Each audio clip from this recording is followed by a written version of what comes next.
What our format is this morning, ladies and gentlemen, we're going to give each one of the representatives and our senator here 5 to 7 minutes to talk about the issues that they think are most important with what's going on in this session of the legislature. We're also going to take Q&A from the audience. You will see on your tables that there are 3x5 index cards along with some pencils. So if you have questions, please write them down on that 3x5, hold them up in the air, and our committee members will come around and pick them up, and we'll be able to ask those questions from the podium to our guests. So if you have something, please let us know. So we're going to start off with Sheila. We only have one microphone, and you're going to have to pass it back and forth, so I'm sorry about that. Well, first of all, I want to say how delighted I am to be in the room with the brightest, most intelligent, most beautiful people in Columbia. I mean, that's just awesome, and I'm thankful to be a part of this group. But this morning, I'm glad you're here because it is time that we need to communicate with each other. At the first of this year, our Republican caucus in the House asked for a bilateral session with our 2 senators in Washington. We simply asked that they come and talk to us at the General Assembly and let us communicate with them. And at this point, we're still waiting to hear about that. They haven't been able to work that in the schedule yet. And I think it's very important for us to come and talk to each other and communicate about what's happening. Do you know that if we simply went to Nashville and never did this, we wouldn't hear your voice? You know, the farther away you get from the people, the farther away you get from hearing the voice of the people. So these things are extremely important. I'd like to talk to you just about a few things that are going on. I serve on the state government committee, and I will say we've spent a lot of time this year talking about wine and grocery stores. A lot of you will be happy to know that finally, after all these years, has passed. But I will tell you that there are a lot of caveats with that as far as new regulations now on our small business package stores. And 30 pages came with passing that legislation. So I think I'm amazed that every time we pass something and we think we're giving people more freedom, a lot of times along with that comes what? Regulations and people that have to come in, more bureaucracy. So every time, please think about those things when we're passing legislation, that all those things have to come with everything that we pass in Nashville. We went in session the second Tuesday in January, and just now most of the bills are starting to come to the House floor. That's because when you present a bill, it has to be put on notice, and it has to go through a subcommittee, and then a regular committee, and then finance, which is always a killer. If you see a bill that has a $50 million fiscal note, you can be pretty sure that that bill is not going out of finance. So a lot of really good bills, in my opinion, get hung up in finance because we have budgetary issues every single year, and every one of you know that. And if you run a household, you know that. There's only so much money. So every year, the main thing we do when we go to Nashville, and every one of you in this room need to be thankful for this, that the main thing we do is balance the state budget. And by doing that, we know what's going to happen for the next fiscal year, and we're not just running on questions and things that might come up. We've managed to put quite a bit of money in the rainy day fund, which is very important for the next few years with the uncertainty that's out there. But that being said, the first part of the session, we are listening to budget hearings. On the Agriculture Committee, we have the Department of Agriculture come in and talk to us about their budget. We have the TWRA come in and talk to us about their budget. In State Government Committee, we have Government Ops come in and tell us the things they need in their budget. So the first of the session has dealt a lot with budget hearings and seeing how we can reduce where we can reduce, still remain efficient. And so it's very interesting to look at those budgets at the beginning of session. Now, most of the time, the issues that I come up with are issues that somebody brings to me. Last year, I had a landlord, what I call a citizen landlord. That would be somebody who doesn't own a big corporation, but they might have 5 houses here in Columbia that they're renting out. And she brought to my attention how very hard it is when someone is in breach of that contract to actually terminate the lease from that house. So we've done a lot of study, we worked with lots of groups, and we have an amendment to the Landlord-Tenant Act this year that will make it possible within 30 days to be able to terminate a lease if you're a landlord and you have rental property.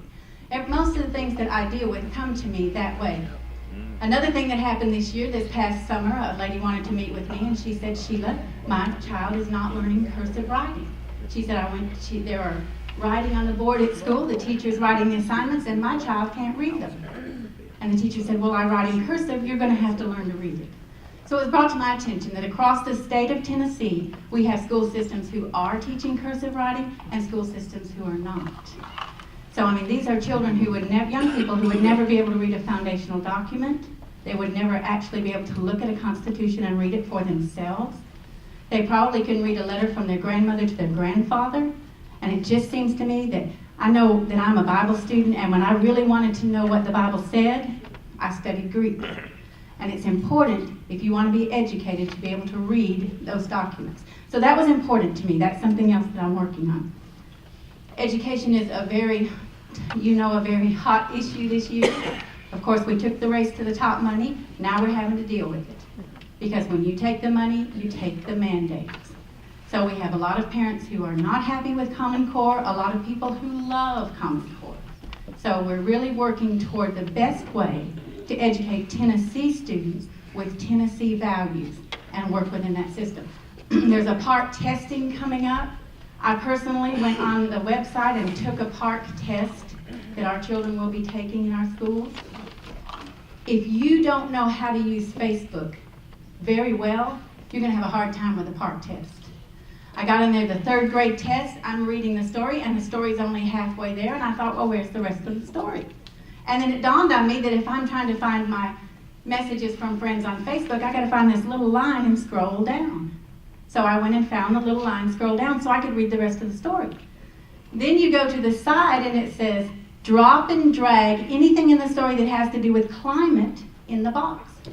I thought, well, if a third grader knows what drop and drag is, then they'll be able to do this, but where's the box? It didn't say at the bottom of the page, it didn't say where the box was. And so I start scrolling down, oh, there it is at the bottom of the page.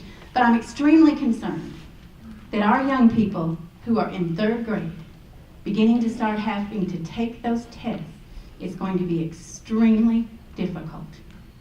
My estimation is that their scores will go down considerably. And we've taken this PARCC testing, we plan to be a part of PARCC testing, but we never have had any results about it. There's never been a pilot program. So we need to look at how this is going to work out, if it's going to work out.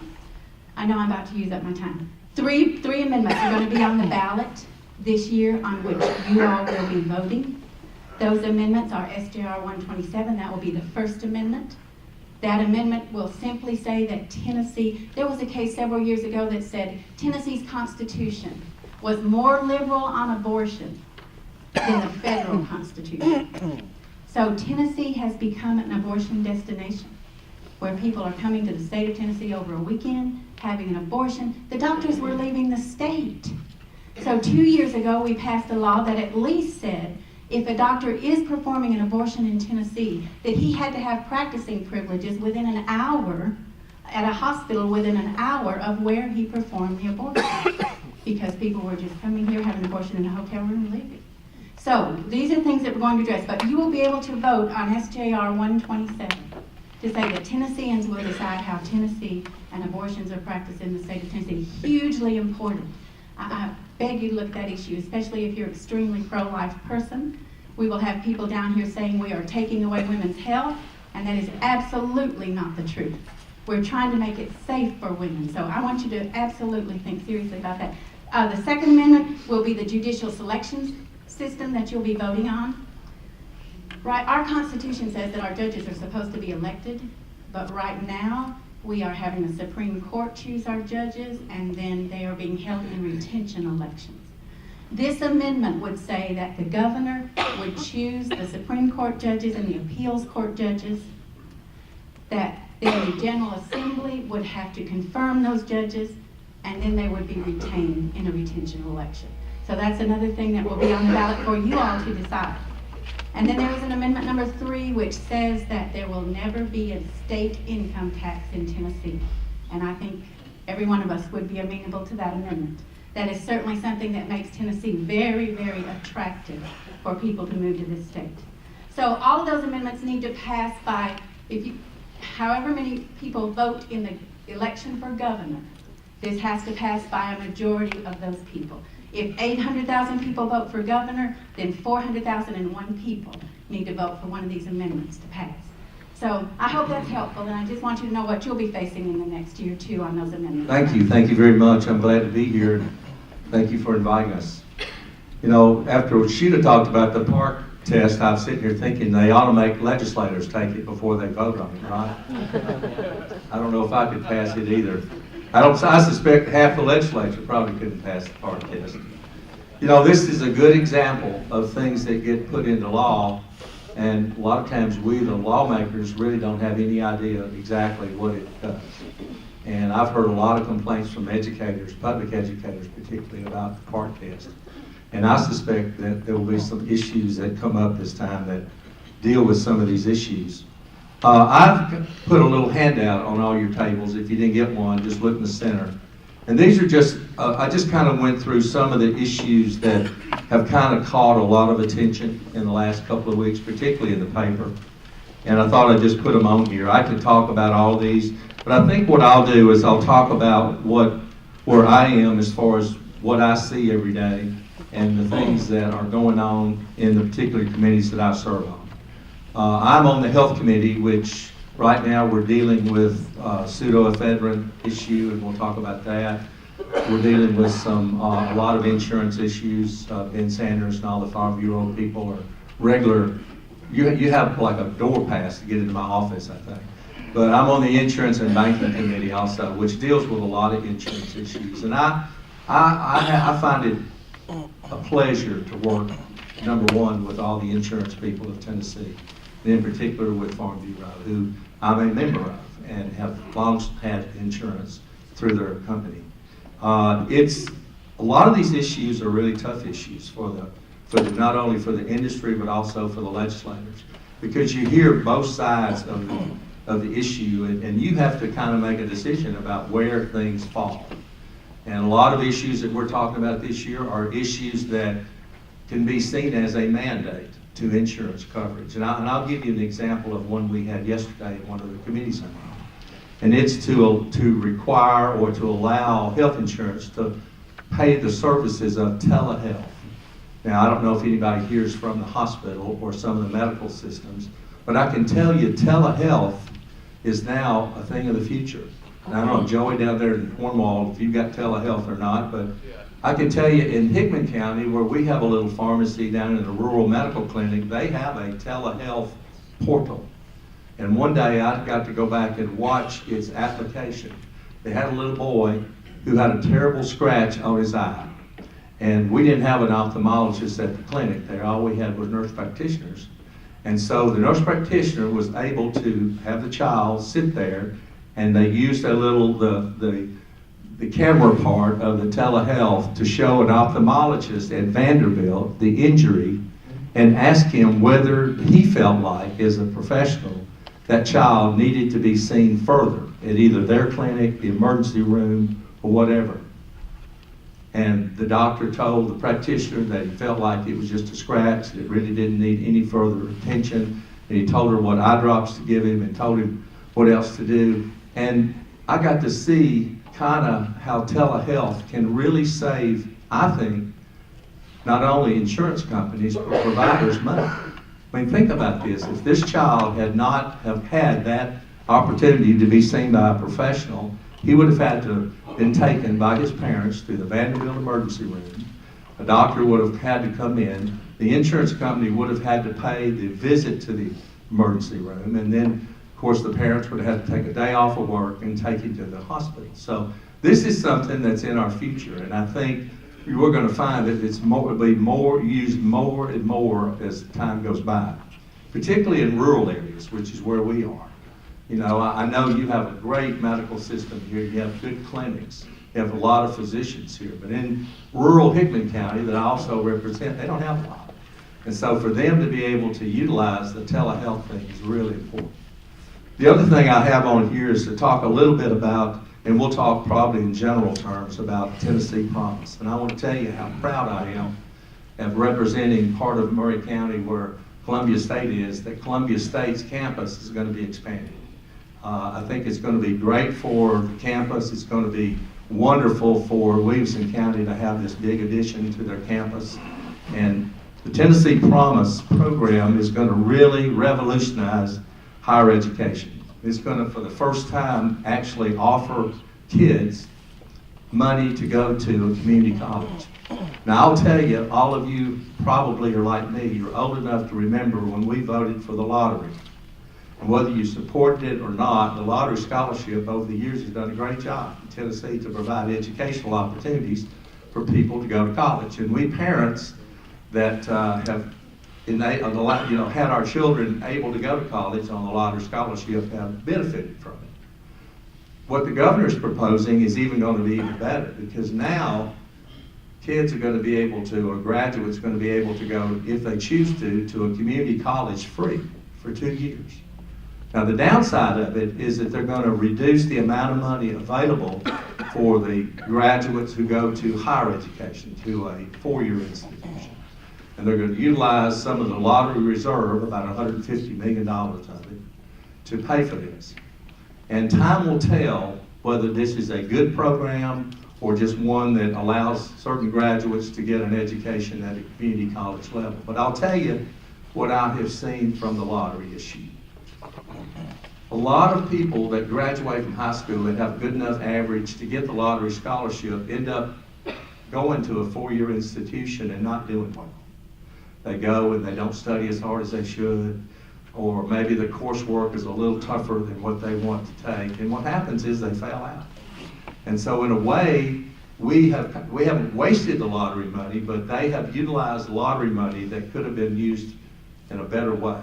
Now, a lot of graduates, and I think the people from, I know Dr. Smith is here, people from Columbia State will agree with this. A lot of people that graduate from high school really should go to a 2-year institution like Columbia State.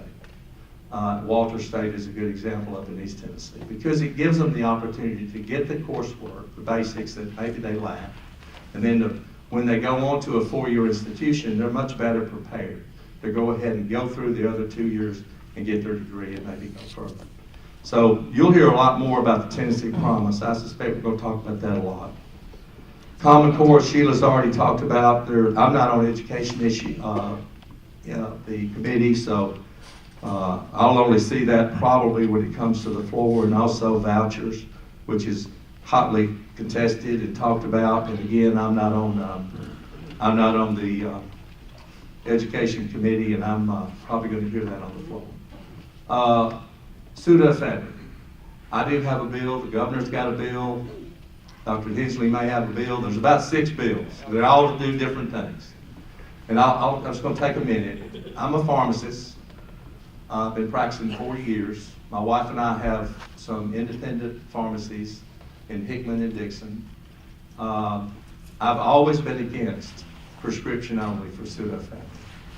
But last year I went to a lot of the drug task force seminars that they had in the communities, and I'm convinced now that we've got an epidemic of methamphetamine in our community. I mean, when law enforcement tells you, and the statistics bear this out, that we're number 2 in the country in the methamphetamine problems. Number 2, that's not good. We'd like to be number 50. Then we've got a problem. Now, what do you do about it? Well, there are a lot of people, a lot of you may be in the audience, that need pseudoephedrine for seasonal allergies. It's the drug of choice. It works great. And I hate to do something that makes good people that need some help medication-wise go and get a prescription. So what our bill does, a little different than the governor's, it requires a prescription, but it allows the pharmacist that's working in that particular pharmacy to be able to generate or write a prescription for pseudoephedrine for that particular patient that he knows is probably a current customer of the stores. And what that does, it does 2 things. Number 1, it stops the smurfers, the people that really aren't the customer of that store, from just going in and being able to sign for it. The second thing it does, it allows the good patient, the person who needs it, a way of getting it without having to go to a doctor or nurse practitioner and pay a copay or an office visit. I think Joey would agree that that's probably a good way to handle it. Now, the governor is kind of, his bill's a little different. He's going to allow some limits on how much you can buy without a prescription. And that'll get a lot of debate, I suspect. But I'll stop there and answer any questions that we have. And might want to mention that we all three have a bill for the city of Columbia, and we're working together to try to help get something passed to help them. So thank you. Thank you, Mike, and certainly a privilege to be here, and great to see so many people interested early in the morning. And Maury County has great people that are interested in local government, state government, and it's a privilege and an honor for me to represent Maury County in the state senate and serve with Sheila and David, who work very hard for you as well. But I serve on the finance committee, the health committee, and the education committee, so I get to be involved in a lot of these issues we've talked about. I'll try not to talk much about some of the things they've talked about. And first of all, talk about the budget. That's really the only thing that the Tennessee legislature has to do every year is to pass a balanced budget. Tennessee, like most other states, have balanced budget amendments that they have to pass a balanced budget every year, unlike the federal government. So we won't talk about them. They have a lot of trouble passing them any kind of budget. But the state has to pass a balanced budget every year. I serve on finance, so I get to hear all of the budget issues, like we all do with the different, all of the different departments have to bring their budgets. But the governor proposes a budget at the first of the year, and he's proposed his budget. He proposed a $32.6 billion budget for the state, which is actually about $600 million less than last year's budget. Tennessee is projected to have about a $280 million increase in our revenue over last year, but with some of the required improvements, TennCare is proposed to have about $180 million increase in just things that we have to pay for.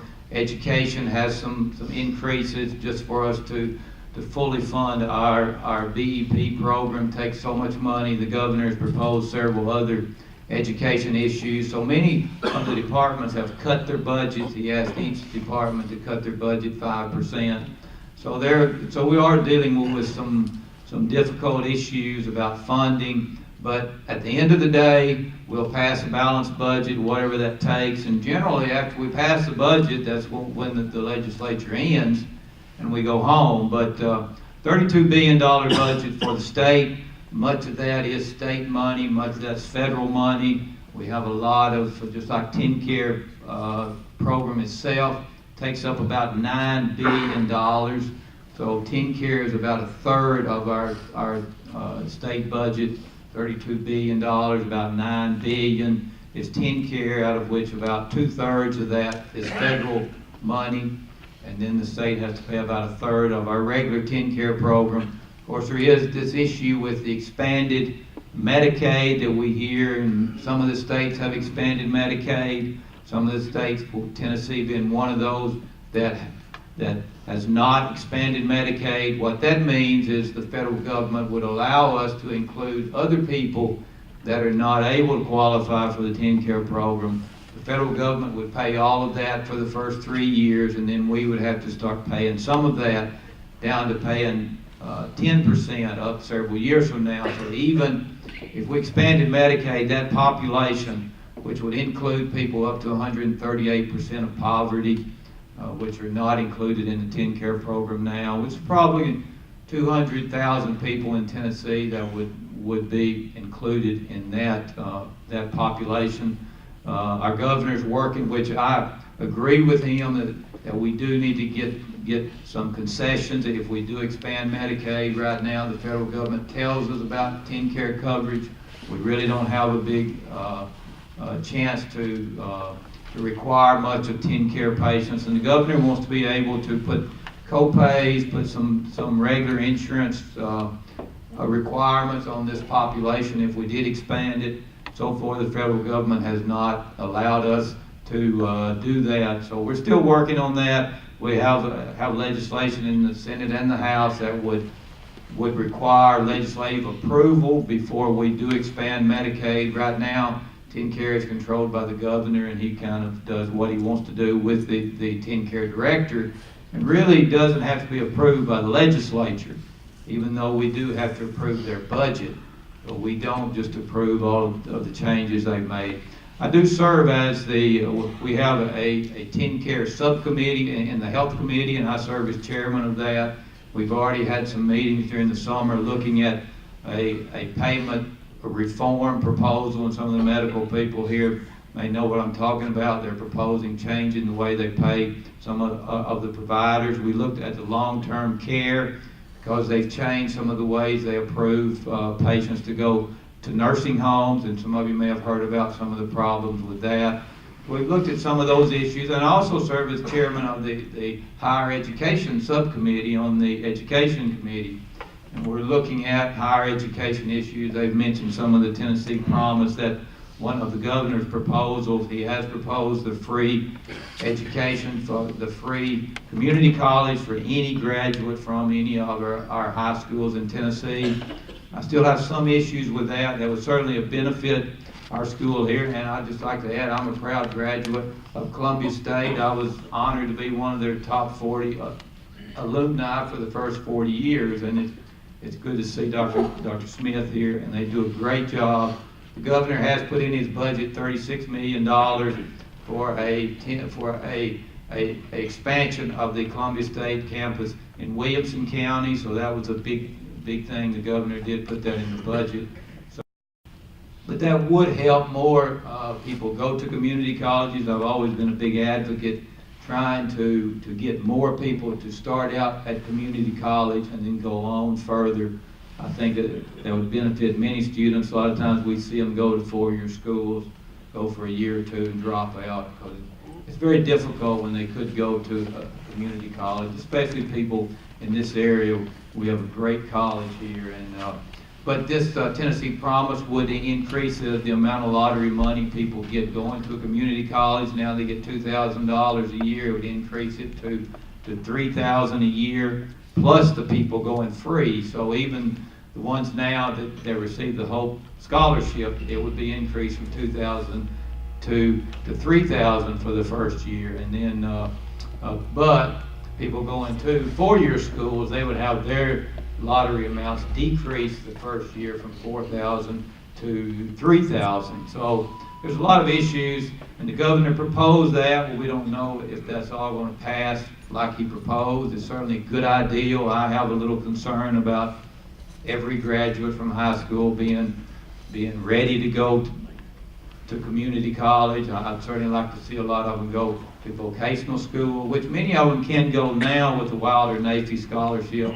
They can go to vocational school, but this governor's proposal would allow more of them to go to vocational school. Certainly those are issues, and it's great to see the Farm Bureau people here, have a great representation for Maury County, and we see many of them regularly in Nashville, and we do work for them. I have some legislation for them, and they're looking forward. They're trying to, one bill I'm sponsoring for them would allow farmers to purchase drones and use the drones for their farming and not be taxed like farmers can buy other farm equipment.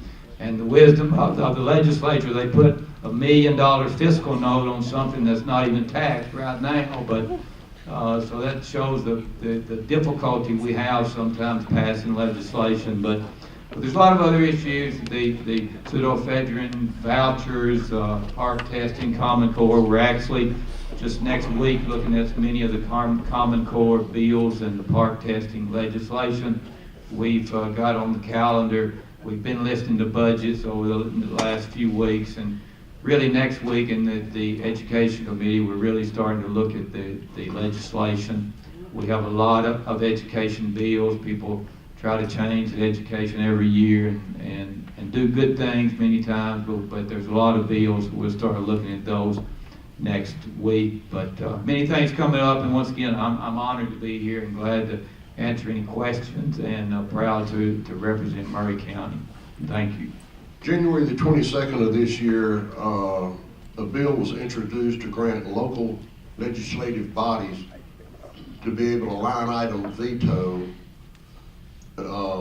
school spending, where our county commissioners would be able to line item veto different things that the school board is presenting to them. How do you think that this is going to affect Maury County? What do you think it's going to be able to pass through the House and the Senate to where this action is going to be taking place, and how do you think it affect the county? Well, we haven't heard the bill yet, but I believe what you're talking about, it would allow just that line item for their, for them to pay lobbyists. That's what I understand that the bill does, not line item for every issue, just the line item where they could do something with the lobbyist pay. That's what I understand the bill to do. Now, there may be something else too that we haven't heard. Certainly, there's a lot of bills out there that we haven't heard in committee. So if it's just that one item, certainly paying what they pay for the lobbyist would be some concern. I'm not for letting them line item the school's whole budget. I think that the school is responsible for their budget, and right now the commission just approved the budget in general. And I know Maury County has a lot of issues with the county commission and school boards, and they don't always agree on the budgets. But I think that the school board and the director of schools know more about those line items and should not be able to just line item each issue. But I don't know what's going to happen in the legislature, and they may have some other. And Joey has said it exactly right as far as that is only for that one issue, whether they have lobbyists. However, it also included in that are, say your school board members need to be educated on something, they need to go on a trip to learn these kind of things. You know, I think there are some other things in there. And I know that last year, Maury County Schools needed a bill passed at the very last minute. And Lee Harrell, who works for the School Board Association, came and helped me tremendously with that bill to get something done for Maury County Schools. So I think there is a time that the schools do need to have a voice up there, because if you've ever been to Legislative Plaza, you go in there and there are voices all over there, everybody's standing there needing something, and I think that they do need a voice about what's going on in the state legislature. So let's try not to make the school budget any more political than it already is. I think that we need to try to refrain from doing that. So we'll just have to see where that goes. I don't see it going very far in the House right now, Joey, but I don't know about the Senate. Yeah, I agree. I actually met with Eddie and the school board members that came to the Hill last week for Maury County, and they gave me a list of things that they want me to look at and vote for and vote against, and I'll certainly adhere to that list. But I'm kind of like Sheila and Joey. I don't think this particular issue is going to get a lot of support.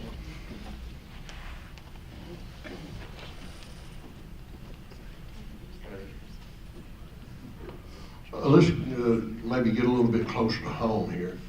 What about infrastructure for Maury County? The 412 interchange on I-65 or widening 31 through Spring Hill, those kind of things. Is there anything that y'all are proposing to help Maury County's infrastructure through legislation?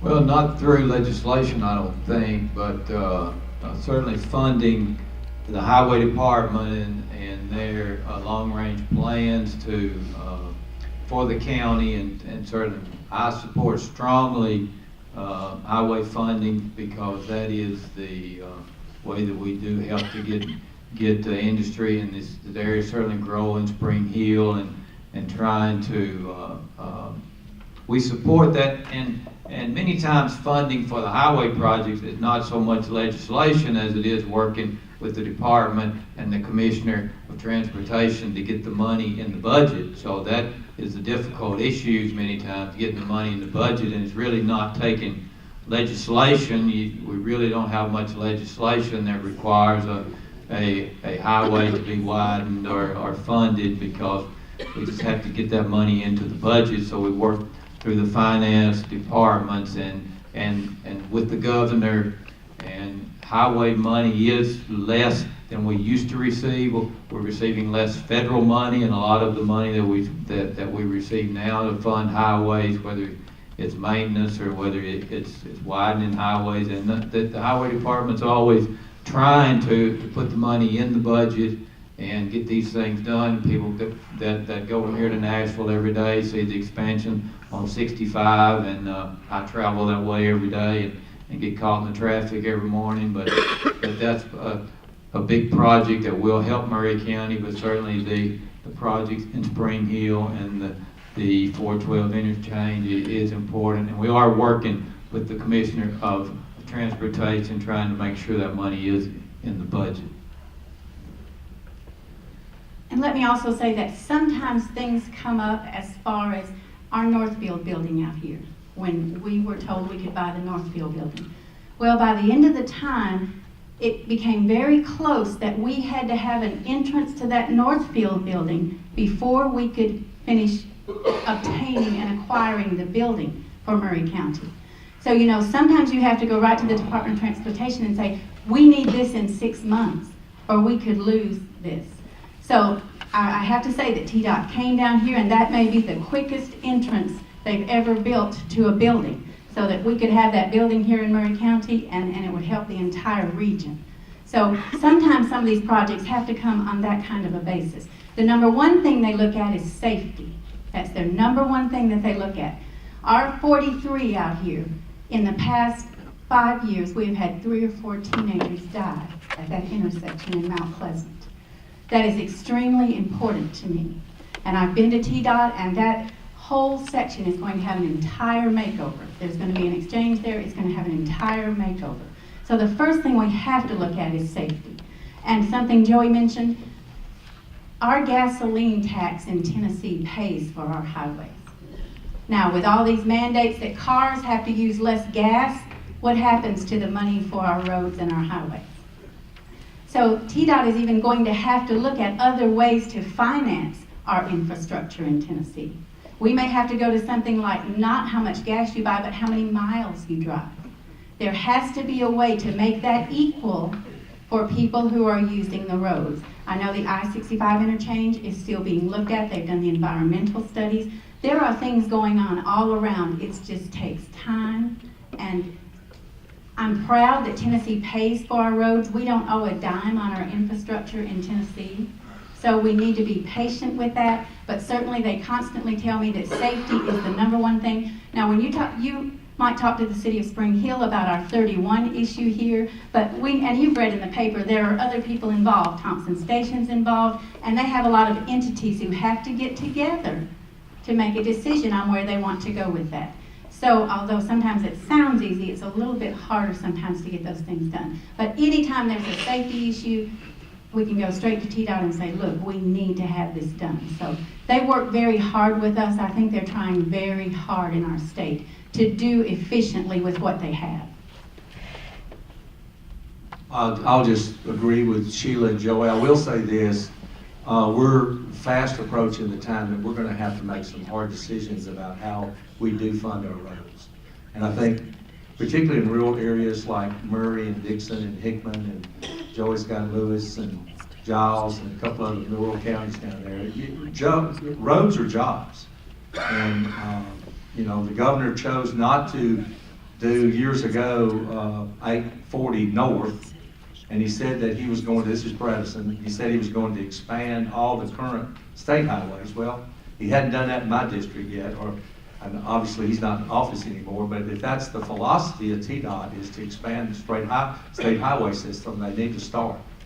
I think we all agree that we're going to have to do something from a funding standpoint to get more money into the coffers of TDOT. Because right now, when we send $1 to Washington, we get about 85 cents back, and that's not good.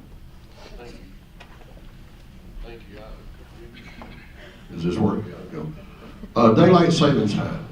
It originally started where children would be able to get on a bus in daylight. It was a safety factor. What are we talking about now about changing daylight savings time instead of spring forward and fall back? keeping it on one time at the same time like some states do. What's going through the legislation? We're talking about keeping daylight savings time all the time. I think now Arizona and part of Indiana does this. And what we would do would keep it, we're on daylight saving time now, I think. But what this would do would be let us have more daylight at the end of the day all year. So that's basically what it would do. It's a bill, you know, I don't know whether it's going to pass or not. I hear from a lot of people that support the ideal that would rather have more daylight in the winter, in the evening, so people have more time, even though there would stay darker longer in the morning. Well, I talked to the sponsor of this bill because he just brought this bill kind of on a whim. You know, let's see if we can just spring forward in the spring and stay there. And he just thought that would be nice. So as it's turned out, people are putting this out. How many people would like to do that? Spring forward and stay on daylight savings time. Now, I'm going to ask every one of you in this room, how many would like to do that?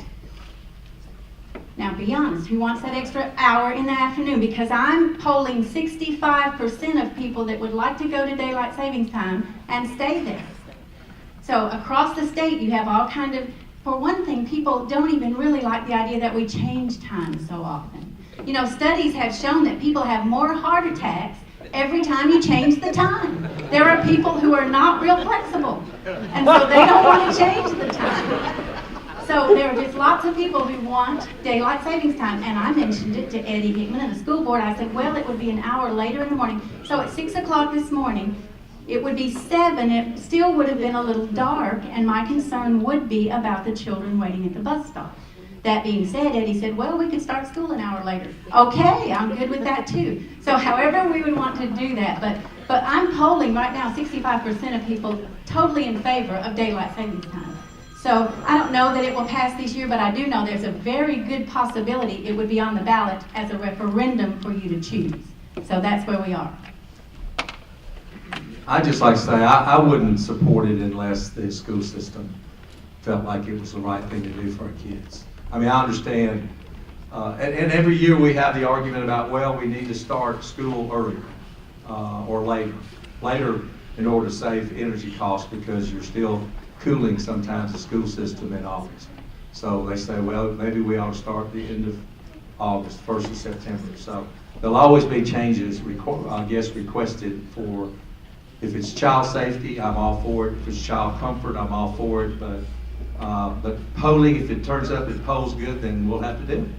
Well, and a lot of people are saying, well, my kids get home late in the afternoon and it's dark when they get home. So you've got the people who are afraid it's dark in the morning, but just as many don't like their children getting off the bus at dark in the evening.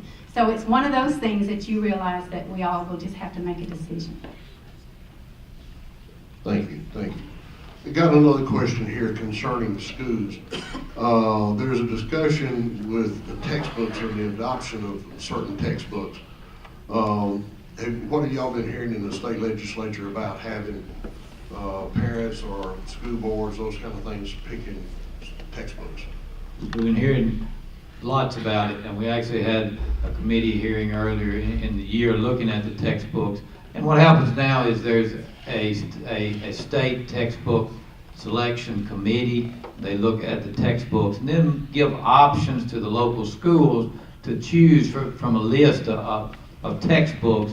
They don't just tell each school system, each individual textbook that they have to choose, but they do give them a list. And there has been some concerns with parents because there's been some of the textbooks that were not accurate, some of them that were tending to be more, seem to have more issues in them that were historically incorrect, and so many parents have been concerned about textbooks. So we are looking at this textbook selection committee, and right now those members are appointed by the governor. If there is legislation, which is probably going to pass, that will change the way that textbook selection committee is appointed and allow the speakers to have some say in appointing those textbook committee members, and certainly having more input from parents and from educators and across the state. So we will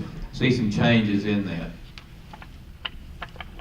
Yes, I talked to Senator Nicely in the hall the other day, and he said, Sheila, we are really doing some good things for education, and this textbook issue is one of them. Years ago, I wanted to see the textbooks that were being proposed for the Maury County school system. At that time, you had to drive to Murfreesboro, check that book out of a library, and sit there in the library and look through the book. If you happened to drive over there and that book was already checked out, guess what? You had to wait for your turn to get to even look at the textbook. So we have had some really hard issues with the textbooks in our state. Not to mention, I think, Joey, it was $1 million bond that any company had to put up to even be able to have Tennessee look at their textbooks. So you only had 2 or 3 companies that would give $1 million bond to let Tennessee look at their textbooks. So what it amounted to, we just had 2 or 3 companies. Those were our only choices. I know now that we're changing that, I think down to a $10,000 bond, just to make competition in our textbook selection, which is extremely important. We're also going to have, and have a bill now, that says that those textbook selections will be on the internet for parents to look at the textbooks that they have a choice of using in their counties, for teachers to look at those textbooks and have a choice of the textbooks they would like to use. We're trying very hard to make sure that our local school district can choose the textbooks that reflect the values of our community. And that's extremely important, and we have not for years had the opportunity to do that. So just this year, my little granddaughter brought home a textbook, and we looked in the textbook, and there's a story about a little girl who, she's the environmental police in 3rd grade, and she gets her flashlight at night and sneaks down while her parents are sleeping to see how many paper sacks they have in the house, how much lipstick her mother is using because she's destroying the rainforest and causing global warming. Now that's in my 3rd grader textbook.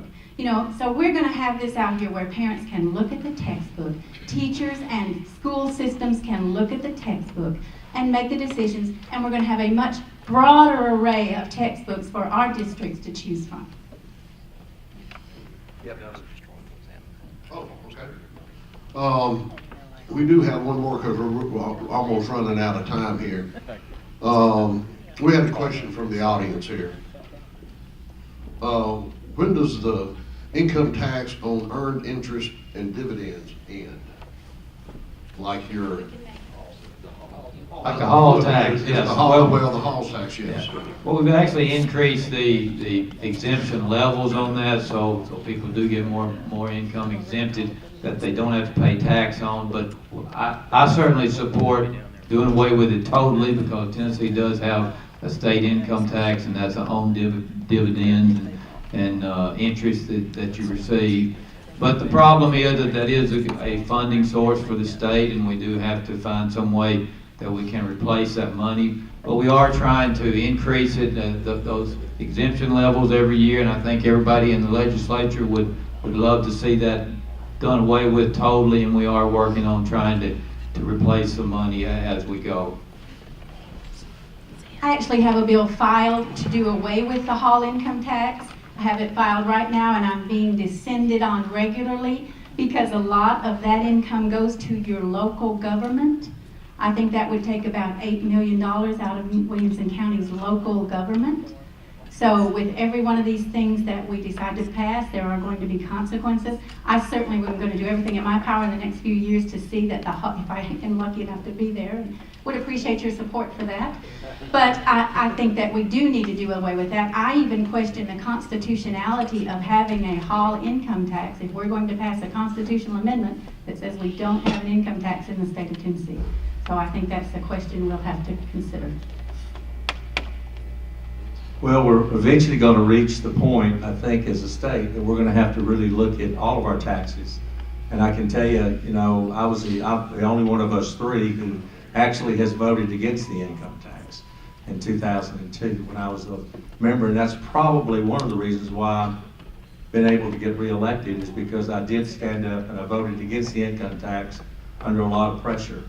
But if you look at the state budget and you look at the money that we have available, there are limited sources of where we get our money, and a lot of it is dependent upon good sales tax collections. Inheritance tax is one of them. Obviously, the hall income tax is one, and other things that we have. And so, you know, you reach if you do away with all the taxes, then you have to come back and say, well, how are we going to pay for schools? How are we going to pay for new roads? How are we going to pay for economic community development? Those kind of things. So I think the governor has done a good job of picking out things that we should reduce or raise the exemption for. And I think we need to stay the course, follow his schedule, and not speed it up. I'm not disagreeing with Sheila, but I think he probably sees the figures of much more than we do about what we need to do and how we need to get there. So I certainly will be voting against the income tax issue on the ballot this next year. I'm very familiar with all the ins and outs of it, and I suspect it's going to pass. Thank y'all. I want to thank all of y'all for coming. We appreciate y'all taking your time out and coming and with this format that we have here and answering the questions that we have asked. Ladies and gentlemen, please give a round of applause.